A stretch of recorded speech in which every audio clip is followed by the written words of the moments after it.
អ្នកណាប្រាប់ថាអូនលែងឯកាពីមុនអ្នកណាថាមានតែយើងពីរនាក់អ្នកណាថាស្រឡាញ់អូនចង់ជួបតែអូនម្នាក់ចុងក្រោយអ្នកប្រែប្រួលគឺជាបងប្រាប់បន្តិចបានទេមុនពេលអូនចាក់ចេញធ្លាប់ស្រឡាញ់អូនខ្លះទេពេលកន្លងស្ងួនគ្រាន់ចង់សួរលើកចុងក្រោយឆ្លើយពីបេងដូងព្រោះពេលនេះស្នេហ៍យើងដូចអស់ផ្លូវ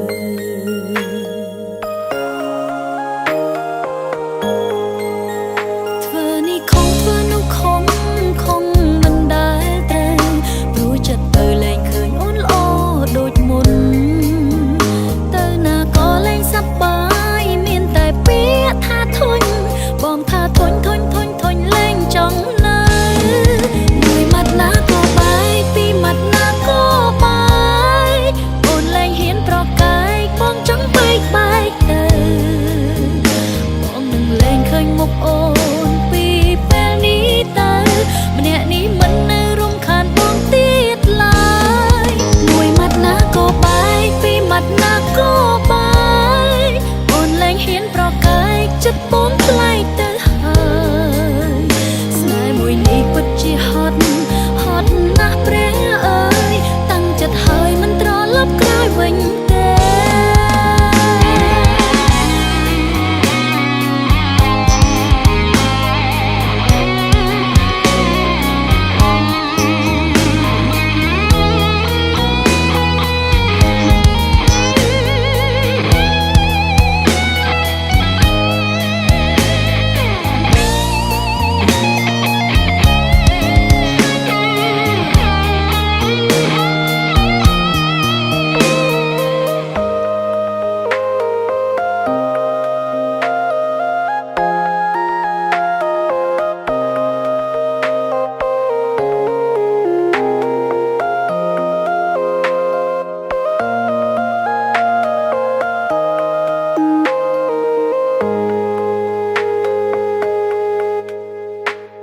បន្តិចបានទេមុនពេលអូនចាក់ចេញ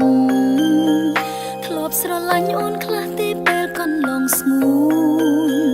គ្រាន់ចង់សួរលើកចុងក្រោយឆ្លើយពីបេងដូងព្រោះពេលនេះស្នេហ៍យើងដូចអស់ផ្លូវ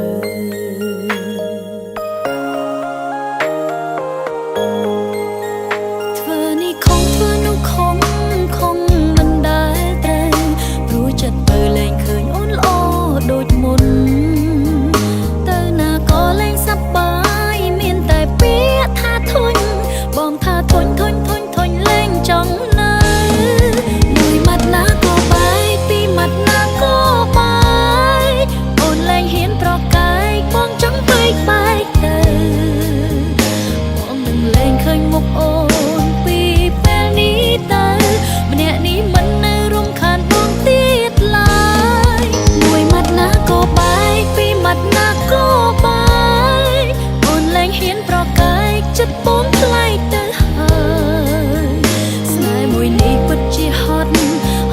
ណាស់ព្រះអើយតាំងចិត្តហើយមិនត្រឡប់ក្រោយវិញទេមួយម៉ាត់ណាក៏បាយពីរម៉ាត់ណាក៏បាយអូនលែងហ៊ានប្រកាយបងចង់បែកទៅបងនឹងលែងឃើញមុខអូនពីពេលនេះទៅម្នាក់នេះមិននៅរំខានបងទៀតឡើ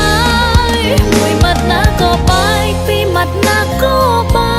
យអូនលែងហ៊ានប្រកាយចិត្តបងថ្លៃទៅហើយស្នេហ៍មួយនេះពិតជាហត់ណាស់ព្រះអើយតាំងចិត្តហើយមិនត្រឡប់ក្រោយវិញទេស្នេហានេះពិតជាហត់ណាស់ព្រះអើយតាំងចិត្តហើយ